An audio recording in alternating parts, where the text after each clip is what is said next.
জুমার সালাত আদায় করার জন্য এই মসজিদে একত্রিত হওয়ার তৌফিক দান করেছেন, সেই মহান রব্বুল আলামিনের দরবারে শুকরিয়া আদায় করি আলহামদুলিল্লাহ। অতঃপর দরুদ ও সালাম বর্ষিত হোক মানবতার মুক্তির দূত জনাবে মুহাম্মদ সাল্লাল্লাহু আলাইহি ওয়াসাল্লামের উপর, যে নবীর আদর্শকে বাস্তবায়ন করা আমাদের লক্ষ্য এবং উদ্দেশ্য। সেই নবী মুহাম্মদ সাল্লাল্লাহু আলাইহি ওয়াসাল্লামের উপর দরুদ পাঠ করে আল্লাহুম্মা সাল্লি আলাইহি আল্লাহুম্মা বারিক আলাইহি। সম্মানিত সমবেত মুসল্লিবৃন্দ, আমরা ধারাবাহিকভাবে আলোচনা করে আসতেছি। সেই ধারাবাহিকতায় আজকের জুমার সংক্ষিপ্ত আলোচনার বিষয় গান বাজনা বাদ্যযন্ত্র। গান বাজনা বাদ্যযন্ত্র সম্পর্কে সংক্ষিপ্ত কোরআন এবং সহিহ হাদিস থেকে কিছু বলার এবং সে অনুযায়ী আমল করার চেষ্টা করব। ওমা তৌফিক ইল্লা বিল্লাহ। আল্লাহ সুবহানাহু ওয়া তাআলা আমাকে কোরআন এবং হাদিস থেকে বলা এবং সে অনুযায়ী আমল করা তৌফিক দান করুক, আল্লাহুম্মা আমিন। সম্মানিত সমবেত মুসল্লিবৃন্দ,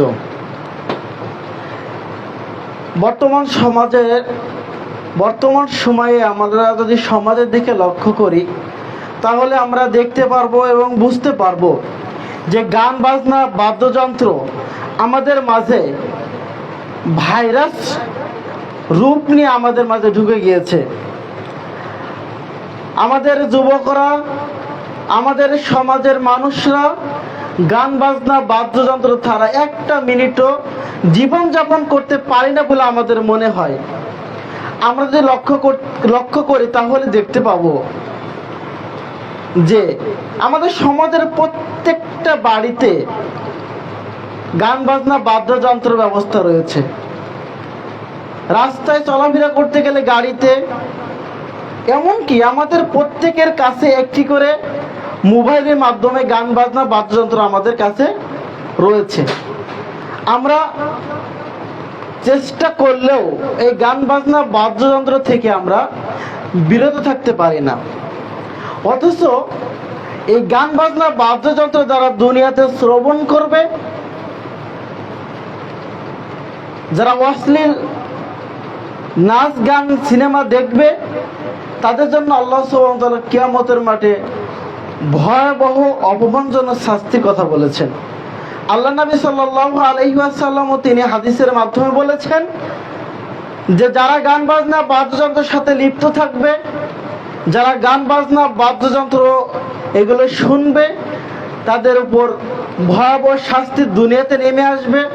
তাদের আকার আকৃতি পরিবর্তন হবে বলে আল্লাহ নবী সাল্লাল্লাহু আলাইহি ওয়াসাল্লাম বলেছেন। গান বাজনা বাদ্যযন্ত্রের প্রতি আগ্রহী ব্যক্তির শাস্তি খুবই ভয়াবহ, যেহেতু এসব কাজের ভালো মন্দ স্বাদ কানের মাধ্যমে, চোখের মাধ্যমে গ্রহণ করা হয়।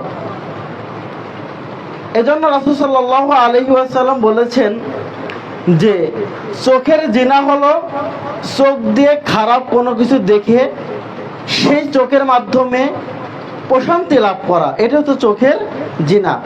আর কানের জিনা হলো কান দ্বারা গান বাজনা শ্রবণ করা, খারাপ কথাবার্তা শোনা, হচ্ছে কানের জিনা। তো এইগুলোর শাস্তি কিয়ামতের দিন খুব ভয়াবহ হবে বলে রাসূল সাল্লাল্লাহু আলাইহি ওয়াসাল্লাম বলেছেন।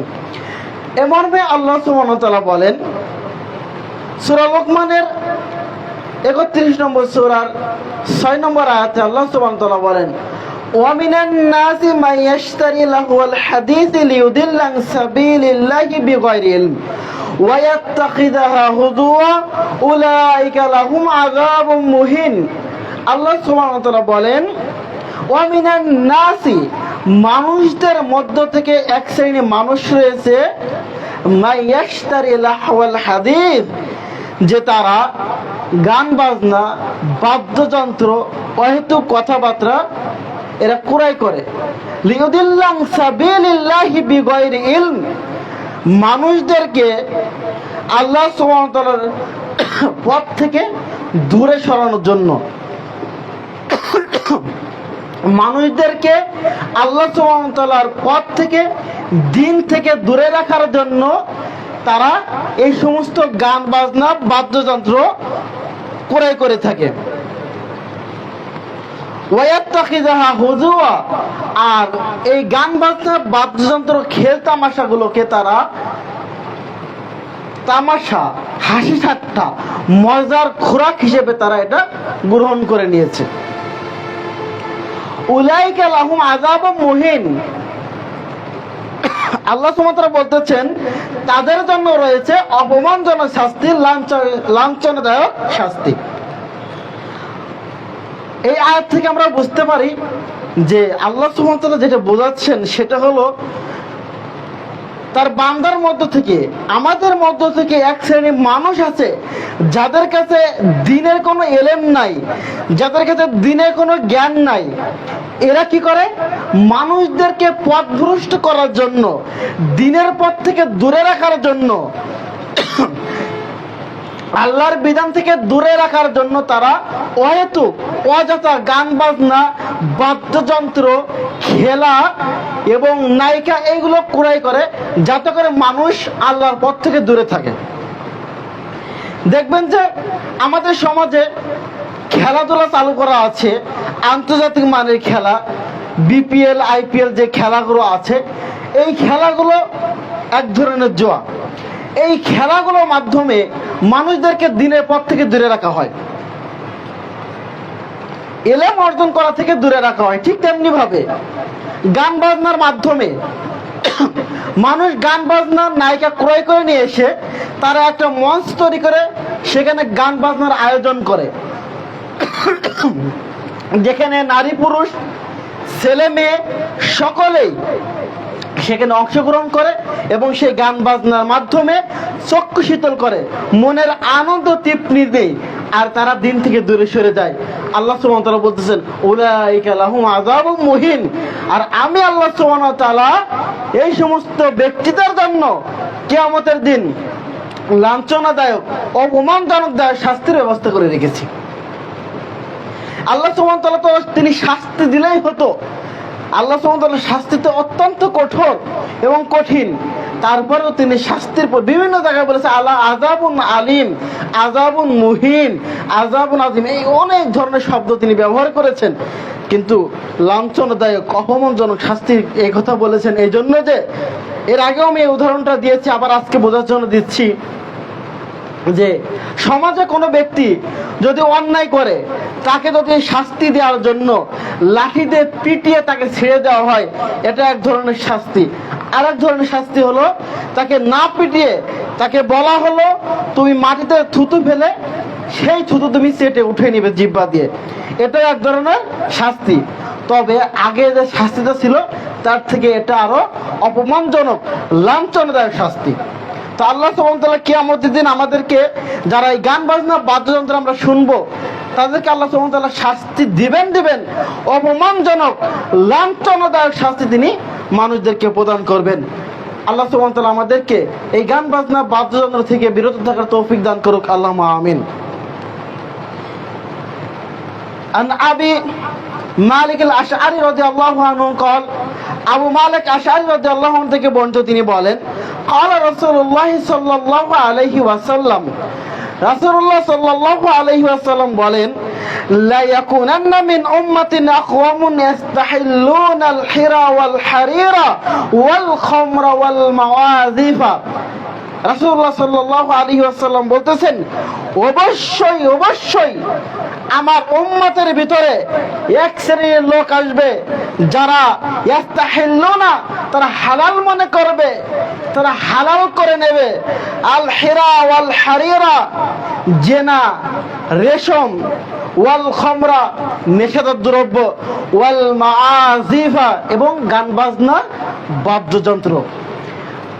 আবু মুসা আশআরী রাদিয়াল্লাহু আনহু থেকে বর্ণিত, তিনি বলেন রাসূলুল্লাহ সাল্লাল্লাহু আলাইহি ওয়াসাল্লাম বলতেছেন লা ইয়াকুনান্না মিন উম্মাতিন আকওয়ামুন, অবশ্যই শেষ জামানায় আমার উম্মতরা, তাদের ভিতরে এক শ্রেণীর লোক আসবে যারা হারাম, জেনা ব্যভিচার হারাম, নেশাদ্রব্য পান করা হারাম, গান বাজনা বাদ্যযন্ত্র হারাম, এ সমস্ত হারাম হওয়া সত্ত্বেও তারা এটাকে হালাল মনে করবে, নির্দ্বিধায় তারা প্রকাশ্যে জেনা ব্যভিচারে লিপ্ত হবে, এটা হারাম মনে করবে না।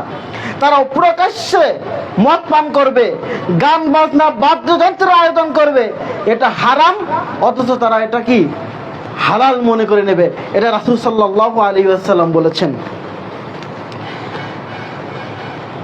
ইবনে আব্বাস রাদিয়াল্লাহু আনহু থেকে বর্ণিত, তিনি বলেন রাসূলুল্লাহ সাল্লাল্লাহু আলাইহি ওয়াসাল্লাম বলেছেন, ইন্নাল্লাহ তাআলা, নিশ্চয় আল্লাহ সুবহানাহু ওয়া তাআলা, হারামাল খামরা, তিনি মদকে হারাম করেছেন, ওয়াল মাইসির, এবং জুয়াকে হারাম করে দিয়েছেন, ওয়াল কুবা, এবং গান বাজনা বাদ্যযন্ত্রকে হারাম করেছেন।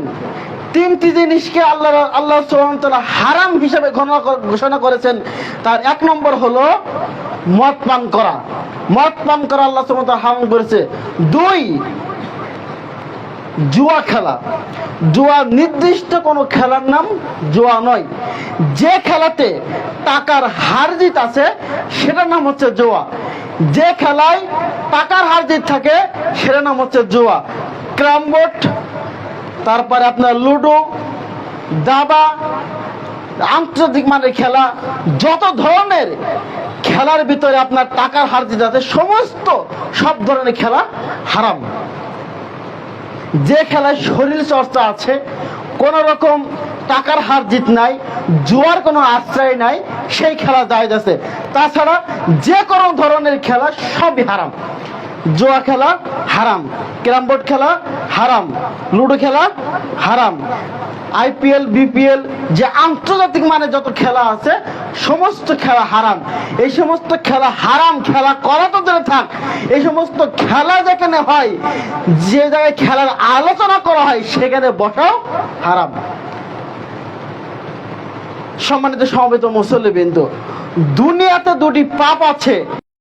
জুয়া খেলা, যদি কোনো ব্যক্তি কাউকে বলে যে বন্ধু আসো আমরা জুয়া খেলি, শুধু এতটুকু বলেছে, এখনো খেলে নাই, তো এই কথা বলার কারণে সে পাপী হবে। যে দুনিয়াতে দুটি পাপ আছে যা না করে মানুষ পাপী, তার এক নম্বর হচ্ছে জুয়া খেলার দিকে আহ্বান করা।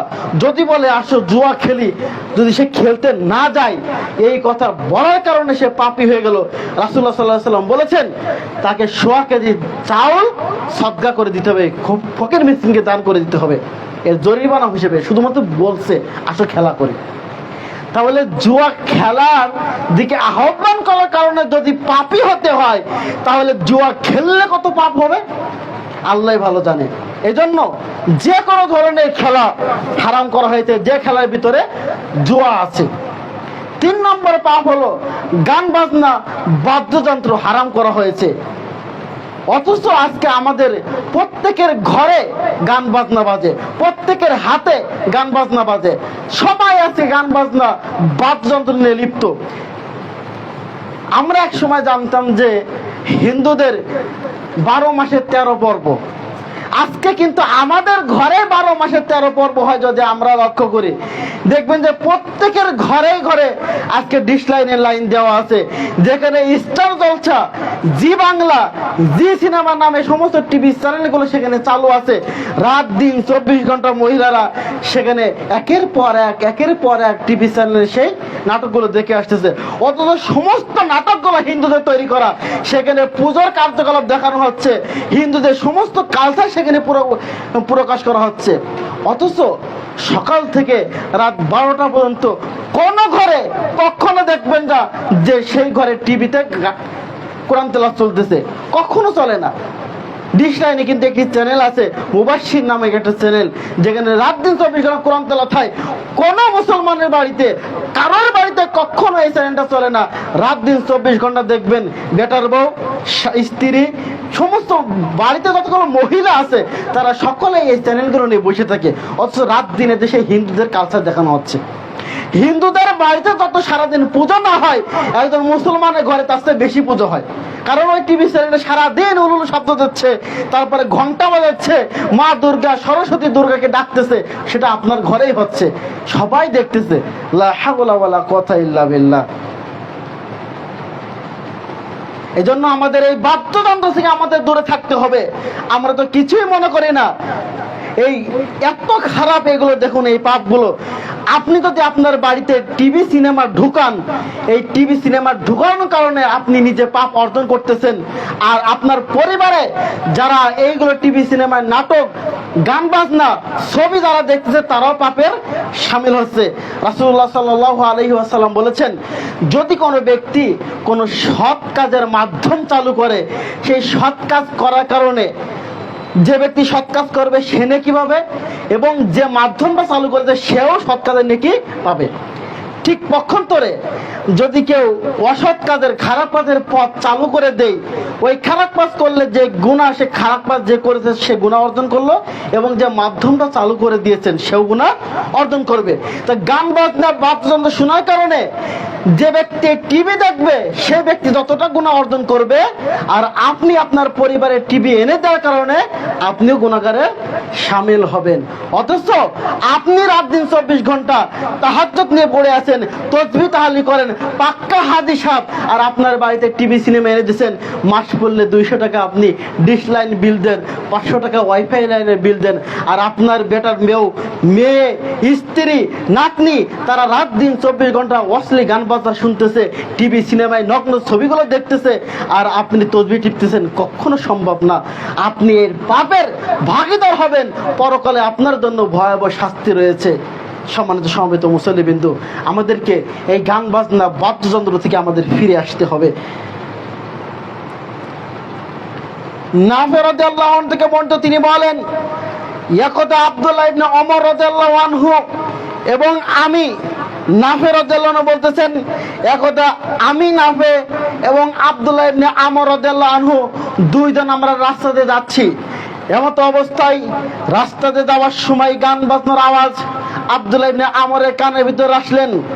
আব্দুল্লাহ ইবনে আমর রাদিয়াল্লাহু আনহু তিনি তার দুটি আঙ্গুল কানের ভিতর ঢুকিয়ে দিয়ে রাস্তাতে চলে যাচ্ছেন। এক পর্যায়ে বললেন, নাফে তুমি কি গান বাজনা, বাদ্যযন্ত্রের আওয়াজ শুনতে পাও? নাফে রাদিয়াল্লাহু আনহু বললেন, না, আমি গান বাজনার আওয়াজ শুনতে পাচ্ছি না। নাফে রাদিয়াল্লাহু আনহু বললেন, শোনো। আব্দুল্লাহ ইবনে আমর বললেন, নাফে শোনো, আমি আব্দুল্লাহ ইবনে আমর রাদিয়াল্লাহু আনহু আমি একদা রাসূলুল্লাহ সাল্লাল্লাহু আলাইহি ওয়াসাল্লামের সাথে রাস্তাতে যাচ্ছিলাম। হঠাৎ গান বাজনার আওয়াজ রাসূল সাল্লাল্লাহু আলাইহি ওয়াসাল্লামের কানে আসলেন। রাসূল সাল্লাল্লাহু আলাইহি ওয়াসাল্লাম তার কানের ভিতরে দুই আঙ্গুল ঢুকিয়ে রাস্তা থেকে সরে গেলেন। কিছু দূর যাওয়ার পরে বললেন, আব্দুল্লাহ ইবনে আমর তুমি কি গান বাজনার আওয়াজ শুনতে পাও? তখন বললাম, না। ঠিক তেমনি ভাবে আজকে যেমনি ভাবে আমি কান থেকে আঙ্গুল ঢুকিয়ে বের করে নিলাম, রাসূলুল্লাহ সাল্লাল্লাহু আলাইহি ওয়াসাল্লাম ঠিক এইভাবে গান বাজনার আওয়াজ শোনার কারণে কানের ভিতরে আঙ্গুল ঢুকিয়ে রাখছিলেন। গান বাজনার আওয়াজ যখন শোনা যায় না তখন তিনি কান থেকে আঙ্গুল বের করে দিয়েছিলেন। আর আজকে আমরা রাস্তাতে চলে তো গান বাজনার আওয়াজই শুনি না, কানে আঙ্গুল দেবো কি? তাই না? এমন একটা ভাব নাকি আমাদের? সম্মানিত সমবেত মুসলিমিন, তো আব্দুল্লাহ ইবনে আমর গান বাজনার আওয়াজ শোনার কারণে আঙ্গুল ঢুকে দিয়েছিলেন। রাসূলুল্লাহ সাল্লাল্লাহু আলাইহি ওয়াসাল্লাম গান বাজনার আওয়াজ শোনার কারণে কানের ভিতরে আঙ্গুল ঢুকিয়েছিলেন। আর আপনি আমি গান বাজনা শুনতে পাই না বলে মোবাইলের ভিতরে হেডফোন ঢুকিয়ে সেই হেডফোনের বাটন দুটো কানের মধ্যে ঢুকিয়ে দিই যাতে করে ভালো করে শোনা যায়। নাউযুবিল্লাহ মিন যালিক। অথচ রাসূল সাল্লাল্লাহু আলাইহি ওয়াসাল্লামের আদর্শ ছিল, তার নীতি ছিল, গান বাজনার আওয়াজ শোনার কারণে কানের মধ্যে আঙ্গুল ঢুকানো। তার উম্মত হয়ে আমরা গান বাজনা শুনতে না পাওয়ার কারণে মোবাইলের হেডফোন লাগিয়ে কানের ভিতরে হেডফোন ঢুকিয়ে দিই যাতে করে গান বাজনার আওয়াজ ছাড়া দুনিয়ার কোনো আওয়াজ না ঢোকে। অথচ আমরা মুসলমান, রাসূল সাল্লাল্লাহু আলাইহি ওয়াসাল্লামের উম্মত, তার আদর্শকে বাদ দিয়ে আজকে আমরা ইহুদি খ্রিস্টানদের আদর্শ গ্রহণ করেছি। অথচ আমাদের আদর্শ ছিল কি? গান বাজনার আওয়াজ শোনার কারণে সাথে সাথে আমাদের কানের ভিতরে আঙ্গুল ঢুকানো। অথচ আমরা কি করি? ঘুম থেকে উঠে প্রথমে গান বাজনা দিয়ে আমার সকাল শুরু করি, আবার রাত্রেবেলা ঘুমানোর সময় কানের মধ্যে দুটো হেডফোন ঢুকিয়ে ডিজে গান শুনতে শুনতে ঘুম পড়ি, নাচ গান শুনতে শুনতে আমরা রাত্রে ঘুমে যাই। অথচ রাসূল সাল্লাল্লাহু আলাইহি ওয়াসাল্লামের ঘুমের যে আদর্শ ছিল কোনোগুলোই আমরা ফলো করি না। একবার চিন্তা করে দেখেছেন, যদি আমি ওই গান বাজনা বাদ্যযন্ত্র শুনতে শুনতে যদি রাত্রে ঘুমিয়ে যায় আর মালাকুল মউত যদি আমার জান কবজ করতে এসে দেখে আমার কানের ভিতরে হেডফোন ঢুকানো আছে, গান বাজতেছে, গান শুনতে শুনতে আমি যদি দুনিয়া থেকে বিদায় নিই তাহলে আমার পরকালে কি অবস্থা হবে? একবার চিন্তা করে দেখেন। এখানে একটি ঘটনা মনে পড়ে গেল। এক শেখ বলেছিলেন, সৌদি আরবের এক যুবক সে রাস্তা দিয়ে যাচ্ছে, যেতে যেতে সে রাস্তা কানের ভিতরে গাড়ির ভিতরে কোরআন তেলাওয়াত ছেড়ে রেখেছিল। যে সৌদি আরবে যে ট্রাফিক ছিল, সে ট্রাফিকের দায়িত্ব পালন করতেছে। তো দেখলেন যে একটি গাড়ি অ্যাক্সিডেন্ট করেছে, ট্রাফিক দৌড়িয়ে চলে গেলেন, যে দেখলেন যে এক যুবক অ্যাক্সিডেন্ট করেছে, গাড়ির ভিতরে কোরআন তেলাওয়াত বাজতেছে। তখন তার কোরআন তেলাওয়াত বাজা অবস্থায় দেখলেন তার মুখ থেকে খালি আওয়াজ বের হয়, লা ইলাহা ইল্লাল্লাহ, কালেমার আওয়াজ বের হচ্ছে। তার কারণ ছিল সে গান শুনতো না, কখনো কোরআন তেলাওয়াত বাজাতো, কোরআন তেলাওয়াত শুনতো, কোরআনের উপর ছিল ধাবিত ছিল, যার জন্য সে আল্লাহ সুবহানাহু ওয়া তাআলা তার নসিবে কালিমা রেখে রেখেছিলেন।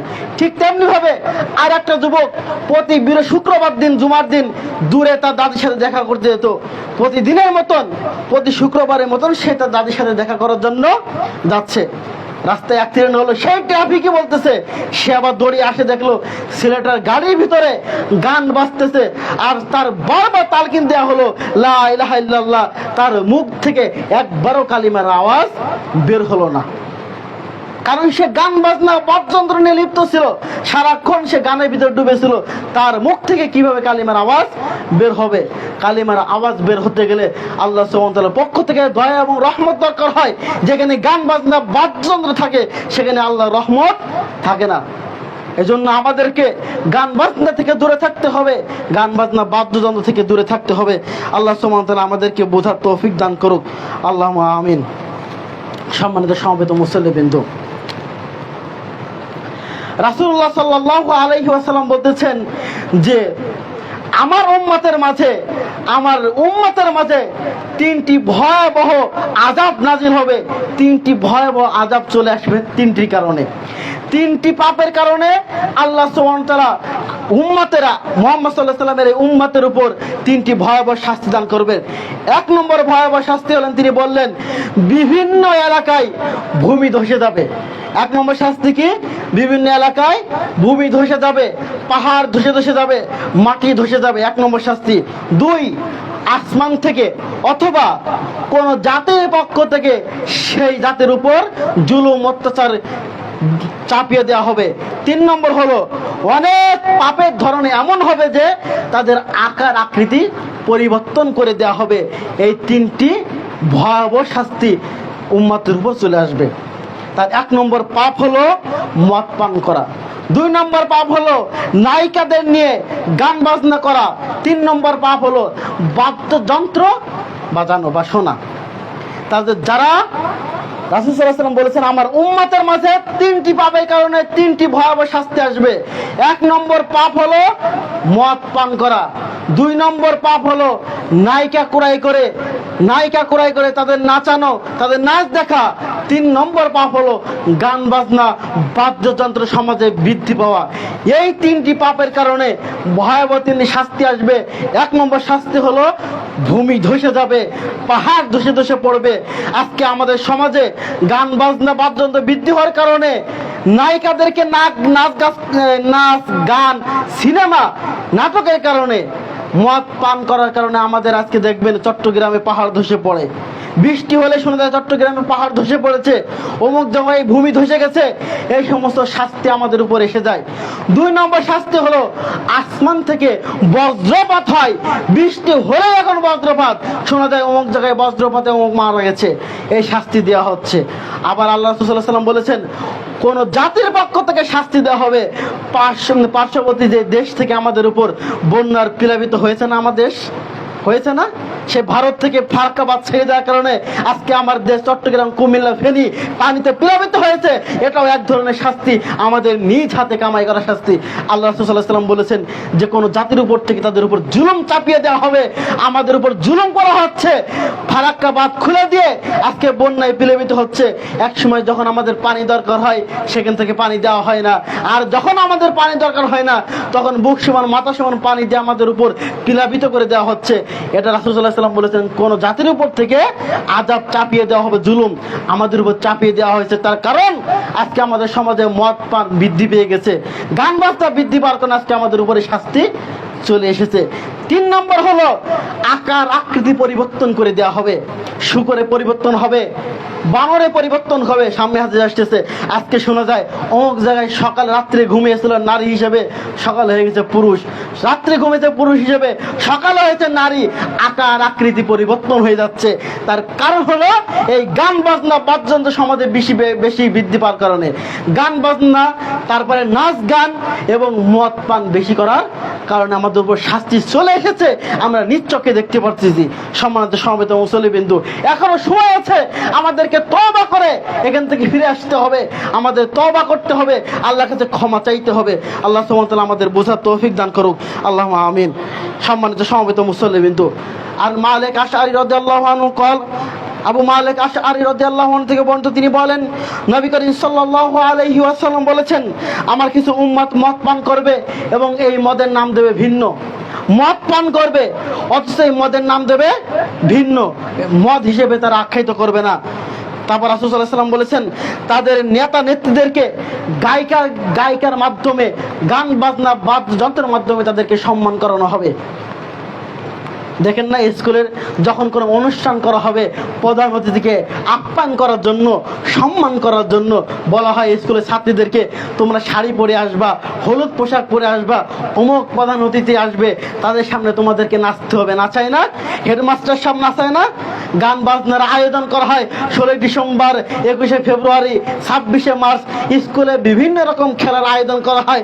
সেখানে প্রধান অতিথি বসে থাকে, ছেলে মেয়ে বসে থাকে, বাপ বসে থাকে, প্রধান শিক্ষক বসে থাকে। সেখানে বাচ্চাদেরকে নিয়ে, মেয়েদেরকে নিয়ে নাচ গান করে তাদেরকে সম্মান জানানো হয়। রাসূলুল্লাহ সাল্লাল্লাহু আলাইহি ওয়াসাল্লাম বলেছেন, আমার শেষ জামানে আমার উম্মতের এমন এক সময় আসবে যারা তাদের নায়িকাদেরকে নিয়ে, তাদের নেতা নেত্রীদেরকে, প্রধান অতিথিদেরকে, প্রধান মেহমানকে সম্মান জানাবে গান বাজনার মাধ্যমে, নাচের মাধ্যমে। এটাই রাসূল সাল্লাল্লাহু আলাইহি ওয়াসাল্লাম বলেছেন। যারা এই কাজগুলো করবে, নেতা নেত্রীদেরকে সম্মান জানাবে গান বাজনা নায়িকার মাধ্যমে, রাসূলুল্লাহ সাল্লাল্লাহু আলাইহি ওয়াসাল্লাম বলতেছেন, আল্লাহ তাআলা তাদেরকে ভূমি ধসের মাধ্যমে তাদের মাটি নিচে দাবিয়ে দেবে। 2 নম্বর শাস্তি তাদের উপর প্রদান করা হবে, তাদের আকার আকৃতি পরিবর্তন করে শূকর এবং বানরে পরিণত করা হবে। সম্মানিত সমবেত মুসল্লিবৃন্দু, রাসূলুল্লাহ সাল্লাল্লাহু আলাইহি ওয়াসাল্লাম বলেছেন যে সমাজের নেতাদেরকে, প্রধান মেহমানদেরকে সম্মান করানো হবে নায়িকা নাচের মাধ্যমে, গান বাজনার মাধ্যমে। অন্য এক হাদিসে রাসূলুল্লাহ সাল্লাল্লাহু আলাইহি ওয়াসাল্লাম বলেছেন যে অবশ্যই আমার উম্মত রাত অতিবাহিত করবে বিভিন্ন রকম নেশাদ্রব্য এবং খাবার খাওয়ার মাধ্যমে এবং গান বাজনার বাদ্যযন্ত্রের মাধ্যমে তারা রাতকে অতিবাহিত করবে।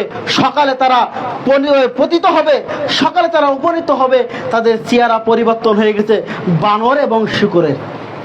বানর এবং শূকরে কি হবে? পরিবর্তন হয়ে যাবে। রাত্রে তারা বিভিন্ন নায়িকা গায়িকা নিয়ে রাত্রে নাচ গান করেছে, তারপরে বিভিন্ন রকম মদের আয়োজন করেছে, এইভাবে রাতকে তারা অতিবাহিত করবে।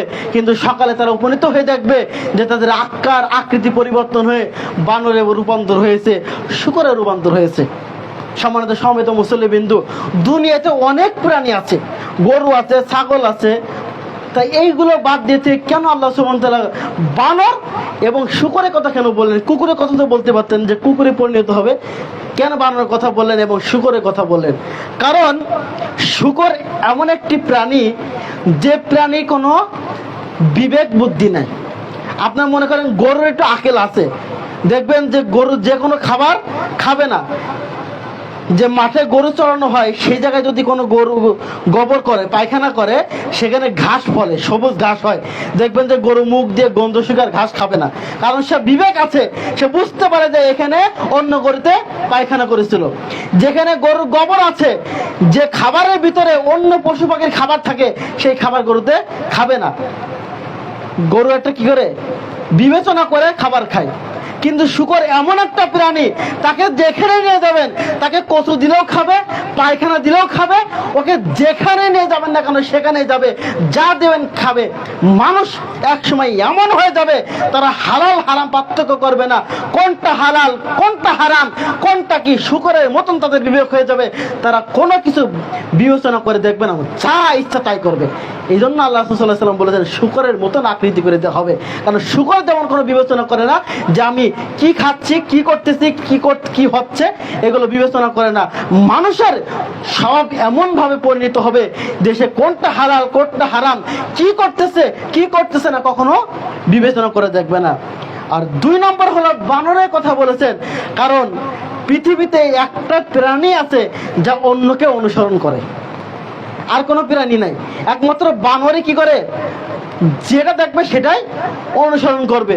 এখন মনে করেন যে আপনি বানরের সামনে গেছেন, আপনার মাথার টুপিটা বানর খুলে নিয়ে এনেছে, এখন আপনি তার থেকে টুপি নিয়ে আসবেন কিভাবে? তখন আপনি কি করবেন, একটা টুপি পরে ওর সামনে আপনি ফেলে দেবেন, দেখবেন আপনাকে দেখে ও ফেলে দিছে। এই করে না? বানর দেখেছেন আপনার, যে বানর কি করে, অনুসরণ করে। আপনি যা করবেন বানরও তাই করে। কিন্তু শেষ জামানায় মানুষদের এমন একটা অবস্থা হবে যে ইহুদি খ্রিস্টানরা যা করে মুসলিমরা তাই করবে।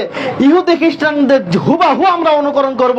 যেই হবে একজন বানর যা অন্যকে অনুকরণ করে, আমার উম্মত ইহুদি খ্রিস্টানদেরকে, বেজাতিদেরকে, ইহুদি খ্রিস্টানদেরকে হুবাহু অনুসরণ করবে। তারা গান বাজনা বাদ্যযন্ত্রকে হালাল মনে করবে, আমার উম্মত হালাল মনে করবে। তারা নেশা দ্রব্যকে হালাল মনে করবে, আমার উম্মত হালাল মনে করবে। তারা জেনা ব্যভিচার হালাল মনে করবে, আমার উম্মত জেনা ব্যভিচার হালাল মনে করবে। তারা মদকে হালাল মনে করবে, আমার উম্মত হালাল মনে করবে। রাসূলুল্লাহ সাল্লাল্লাহু আলাইহি ওয়াসাল্লাম বলেছেন, ইহুদি খ্রিস্টানদেরকে আমার উম্মত এমনভাবে অনুসরণ করবে, যদি তারা মায়ের সাথে জেনা করে, আমার উম্মত মায়ের সাথেও জেনা করবে। তারা বিবেচনা করবে না কি করতেছে, কারণ ইহুদিরা করেছে, আমার করতে হবে। এইভাবে ইহুদি খ্রিস্টানের অনুসরণ করবে। রাসূলুল্লাহ সাল্লাল্লাহু আলাইহি ওয়াসাল্লাম বলেছেন, শেষ জামানায় আমার উম্মত ইহুদি খ্রিস্টানদেরকে এমনভাবে অনুসরণ করবে, যেমনি ভাবে একটি জুতার ফিতা আর একটি জুতার ফিতা হুবাহু অনুসরণ করে। কখনো জুতার ফিতা, একটা জুতার ফিতা লাল আর একটা জুতার ফিতা কালো কখনো হয় না। যদি বাম পাটা লাল হয়, ডান পাটটাও লাল হয়। যদি লাল ফিতা ছিঁড়ে যায় তাহলে জুতা বাদ দিয়ে দেয়, না একই রকম ফিতা লাগায়, কেউ 2 ফিতা কখনো লাগায় না। আমার উম্মাহ ঠিক তেমনি ভাবে ইহুদি খ্রিস্টানদেরকে অনুসরণ করবে, যেমনি ভাবে এক জুতার ফিতা আর এক জুতার ফিতাকে অনুসরণ করে। সম্মানিত সমবেত মুসল্লিবৃন্দ, এই গান বাজনা বাদ্যযন্ত্র, এই সমস্ত ইহুদি খ্রিস্টানদের কালচার, তাদের সমাজে আকৃতি, তাদের সমাজের নীতি, এটা আজকে আমাদের সমাজে ছয়লাভ হয়ে গেছে। সম্মানিত সমবেত মুসল্লিবৃন্দ, আজকে গান বাজনা বাদ্যযন্ত্র আমাদের সমাজে এমনভাবে গ্রাস করেছে যে সমাজে দেখবেন সে হাজি হোক আর গাজী হোক, মুসলিম হোক আর হিন্দু হোক, প্রত্যেকের বাড়িতে যে বাড়িতে বিবাহের আয়োজন করা হয়েছে, সেই বাড়ির জন্য বিবাহ সম্পূর্ণ হয় না যদি গান বাজনা বাদ্যযন্ত্র না বাজে। প্রত্যেকের বাড়িতে, সে যে হাজি হোক না কেন, 10 বার হজ করে আসুক, তারপরে তার বাড়িতে যদি কারো বিবাহ শাদী হয়, তার বাড়িতেও গান বাজনা বাদ্যযন্ত্রের আয়োজন করা হয়। হয় কি হয় না? অবশ্যই হয়। আপনাদের এলাকায় আছে কিনা জানি না, আমি ঢাকা শহর সহ আমার এলাকাগুলোতেও দেখেছি যে বিয়ের আয়োজন মানে কি, গান বাজনা 3 দিন 4 দিন একাধারে সেই বাড়িতে গান বাজনা বাজবে। আর হিন্দুদের কালচার সেখানে নীতি চালু হয়ে রয়েছে। অথচ এই বিবাহটা রাসূল সাল্লাল্লাহু আলাইহি ওয়াসাল্লামের সুন্নাহ। রাসূল সাল্লাল্লাহু আলাইহি ওয়াসাল্লাম বলেছেন, যে ব্যক্তি বিবাহ করলো সে দিনকে পরিপূর্ণ করলো। তা দিন যদি পরিপূর্ণ হয় বিবাহের মাধ্যমে, এত বড় একটি সুন্নতি কাজ, সেই কাজে কি করা হয়, গান বাজনার বাদ্যযন্ত্র আয়োজন করা হয়। অথচ বিবাহ করার সময় হুজুরকে নিয়ে যে খুতবা দিয়ে কালিমা পড়িয়ে কবুল করানো হয়, অথচ বিবাহ শুরুতেই আপনার গান বাজনা হিন্দুদের কালচার দিয়ে, খ্রিস্টানদের আদর্শ দিয়ে বিবাহ শুরু হয়, আর বিবাহ পড়ানোর সময় হুজুর দিয়ে শুরু হয়। তাহলে লাভ হলো কি? আপনার শুরু করলেন হারাম দিয়ে, শেষ করেন হারাম দিয়ে, মাঝখানে সামান্য রাসূলের সুন্নাত দিয়ে আপনার বিবাহ পবিত্র করতেছেন, অসম্ভব, কখন হবে না। সম্মানিত সমবেত মুসল্লিবৃন্দ, আপনাদেরকে আহ্বান করি, যখন আপনাদের বাড়িতে বিবাহ আয়োজন করা হবে, বিবাহ অনুষ্ঠান হবে, কখনো যেন আপনার বাড়িতে বিবাহের উদ্দেশ্য করে কোন রকম গান বাজনার আয়োজন যেন না হয়, এটা খেয়াল রাখবেন। এটা একমাত্র ইহুদি খ্রিস্টানদের কালচার, যেটা আজকে আমাদের সমাজে চলে এসেছে। আমরা কেউ বাধা দিতে চাই না, হুজুর মসজিদের ইমাম সাহেব খতিব সাহেব বাধা দেয় না। অথচ যদি আমরা এই নীতিটা ফলো করতাম, যেই বাড়িতে গান বাজনা বাজবে, যেই বাড়িতে বিবাহ অনুষ্ঠানকে কেন্দ্র করে গানের আয়োজন করা হবে, সমাজের উচিত হবে সেই বাড়িতে বিবাহ দাওয়াত খেতে যাওয়া যাবে না। মসজিদ ইমাম সাহেব বলবে যে আপনার বাড়ি যদি গান বাজনা বাজে তাহলে আমি বিবাহ পড়াতে যাব না, তাহলে দেখতেন প্রত্যেকের বাড়িতে গান বাজনা থেকে দূরে থাকতো। কিন্তু আমরা কিছুই বলি না, প্রয়োজন হুজুর দাওয়াত দিতে ব্যস্ত চলে গেলাম। আমাদের এটাকে খেয়াল রাখতে হবে, সমাজ থেকে আমাদের পরিবর্তন করতে হবে। যদি আমরা সমাজ পরিবর্তন না করি, এখন যদি গান বাজনা বাদ্যযন্ত্র আমরা বন্ধ না করতে পারি, তাহলে শাস্তি আমাদের উপর আসছে, আরো এর থেকে কঠিন শাস্তি আল্লাহ আমাদের উপর চাপিয়ে দিতে পারে। আল্লাহ বলেছেন উলাইকা লাহুম আযাবুম মুহিন, আমি তাদেরকে লাঞ্ছনাদায়ক শাস্তি দান করব। আল্লাহ সুবহানাহু ওয়া তাআলা দুনিয়াতেও দান করতে পারে। কাজেই আমাদেরকে সাবধান হতে হবে, এখনো সময় আছে, আমাদেরকে সতর্ক হতে হবে। যেই বাড়িতে টিভি সিনেমার আয়োজন করা হয়েছে, আজকে জুমার পরে যে সকলের দায়িত্ব হবে সমস্ত টিভি সিনেমাগুলোকে ভেঙে খান করে দিতে হবে। আপনি পারবেন না? এটা ভিতরে ইমানের একটি জজ নেন না যে আমার বাড়িতে যদি আজকে টিভি থাকে আমি এই টিভি বন্ধ করে দেবো, ডিশ লাইন থাকলে ডিশ লাইন কেটে দেবো, এবং সকলকে সতর্ক করব গান বাজনা বাদ্যযন্ত্র থেকে আমাদেরকে বিরত থাকতে হবে। পারবেন না ইনশাল্লাহ? ইনশাল্লাহ। সমস্ত অভিভাবকদের বলবো, আপনার সন্তানদেরকে, স্ত্রীদেরকে বলবেন যে তোমাদেরকে গান বাজনা বাদ্যযন্ত্র থেকে বিরত থাকতে হবে। যদি না থাকো তাহলে আমার বাড়িতে কোনো খাবার তোমাদের জন্য রান্না করা হবে না। দেখবেন ইনশাআল্লাহ পরিবর্তন হয়ে যাবে। সম্মানিত মুসল্লিবৃন্দ, সময় শেষ, আর বেশি দীর্ঘায়িত করব না। যতগুলো হাদিস বলেছি এখান থেকে এটাই বোঝাতে যাচ্ছি যে যদি আমরা গান বাজনা বাদ্যযন্ত্র যদি আমরা বিরত না থাকি, তাহলে আমাদের পরকালে রয়েছে লাঞ্ছনাদায়ক শাস্তি, এবং দুনিয়াতে 3 ধরনের শাস্তি তো আছেই। 1 নম্বর শাস্তি হলো আল্লাহ সুবহানাহু ওয়া তাআলা ভূমি দর্শন করবেন, ভূমিকম্প হবে, পাহাড় ধসে যাবে, জমিন ফেটে নিচে চলে যেতে পারে, এই ধরনের শাস্তি হতে পারে। 2 নম্বর হলো অন্য দেশের উপর থেকে, অন্য দেশের পক্ষ থেকে আমাদের উপর শাস্তি আসতে পারে।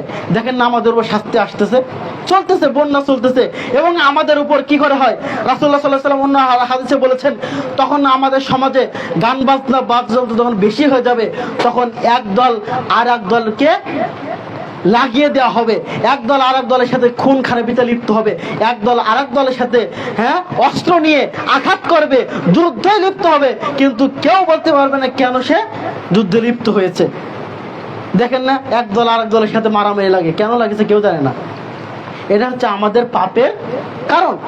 আল্লাহ সুবহানাহু ওয়া তাআলা বলেছেন যে আমরা দুনিয়াতে যে শাস্তি আমরা ভোগ করি, এটা আল্লাহ সুবহানাহু ওয়া তাআলা বলেছেন আমাদের নিজ হাতের কামাই, নিজ হাতের কামাই আমাদের। জহরাল ফাসাদু ফিল বাররি ওয়াল বাহরি বিমা কাসাবাত আইদিন নাস, জমিনে এবং সমুদ্রে উভয় স্থলে যে পাপ, যে শাস্তি আমাদের উপর রয়েছে, এটা আমাদের নিজ হাতের কামাই বলে আল্লাহ সুবহানাহু ওয়া তাআলা বলেছেন। সম্মানিত মুসলিমবৃন্দ, আমাদের উপর যে পাপ চলে আসে, এটা কোনো পশু পাখির জন্য আসে না, মূলত পশু পাখির জন্য আল্লাহ সুবহানাহু ওয়া তাআলা আমাদের উপর দয়া করে আছে। এই পশু পাখি যদি না থাকতো, তাহলে আল্লাহ সুবহানাহু ওয়া তাআলা আমাদের কবে ধ্বংস করে দিত আমাদের পাপের কারণে। শুধুমাত্র পশু পাখি আছে, নিষ্পাপ প্রাণীগুলো আছে, যার জন্য আল্লাহ সুবহানাহু ওয়া তাআলা আমাদের উপর শাস্তি দেয় না। সম্মানিত মুসলিমবৃন্দ, আপনাদের উদাত্ত আহ্বান জানাবো, এই সমস্ত গান বাজনা বাদ্যযন্ত্র থেকে আমাদেরকে বিরত থাকতে হবে। যদি কারোর মোবাইলে গান বাজনা থাকে, তাহলে এইগুলোকে বন্ধ করে দিতে হবে, এগুলো দেখা চলবে না। যদি থাকে, আজকে আপনারা জুমার নামাজে পড়ে ডিলিট করে দিবেন, সামনে যদি আসে এগুলো বন্ধ করে দিবেন, দেখবেন না। বাড়িতে যদি টিভি সিনেমা থাকে, বাড়িতে যে বলবেন আজ থেকে আমার ঘরে কোনো গান বাজনা বাদ্যযন্ত্র কোনো সিনেমা চলবে না, যদি ভালো কোনো কিছু দেখো তাহলে থাকবে, না হলে টিভি বাতিল, এইভাবে বলবেন। সমাজে যখন কোনো গান বাজনা বাদ্যযন্ত্র দেখবেন, তখন বন্ধ করার চেষ্টা করবেন। রাসূলুল্লাহ সাল্লাল্লাহু আলাইহি ওয়াসাল্লাম বলেছেন, সমাজে যখন কোনো অন্যায় কাজ দেখায়, অন্যায় কাজ হয়, তুমি দেখো, তাহলে তোমার ক্ষমতা থাকলে তুমি হাত দ্বারা প্রতিহত করো। আপনার ক্ষমতা আছে, আপনি সেটাকে বন্ধ করেন যেইভাবে হয়। আর যদি হাতের ক্ষমতা না থাকে, তাহলে মুখ দিয়ে নিষেধ করতে হবে। যদি মুখের ক্ষমতা না থাকে, তাহলে অন্তর থেকে আপনাকে ঘৃণা করতে হবে। সমাজে গান বাজনা যখন হবে, আপনার ক্ষমতাকে আপনি বন্ধ করেন। যদি ক্ষমতা না থাকে, তাহলে আপনি মুখ থেকে বলবেন যে গান বাজনা বাদ্যযন্ত্র করা যাবে না, এগুলো বন্ধ করো। মুখ থেকেও বলা আপনার ক্ষমতা নেই, তখন আপনার উচিত হবে অন্তর থেকে ঘৃণা করা, যে তারা গান বাজনা করতেছে, আমি তো বন্ধ করার কোনো ক্ষমতা নাই, আমি ওটাকে ঘৃণা করি। তাহলে আপনি এই পাপ থেকে বেঁচে যাবেন, না হয় এই পাপের সহযোগিতা করার জন্য আপনি পাপের ভাগীদারি হবেন। আল্লাহ সুবহানাহু ওয়া তাআলা আমাদের আমাদের বোঝার তৌফিক দান করুক, আল্লাহুম্মা আমিন।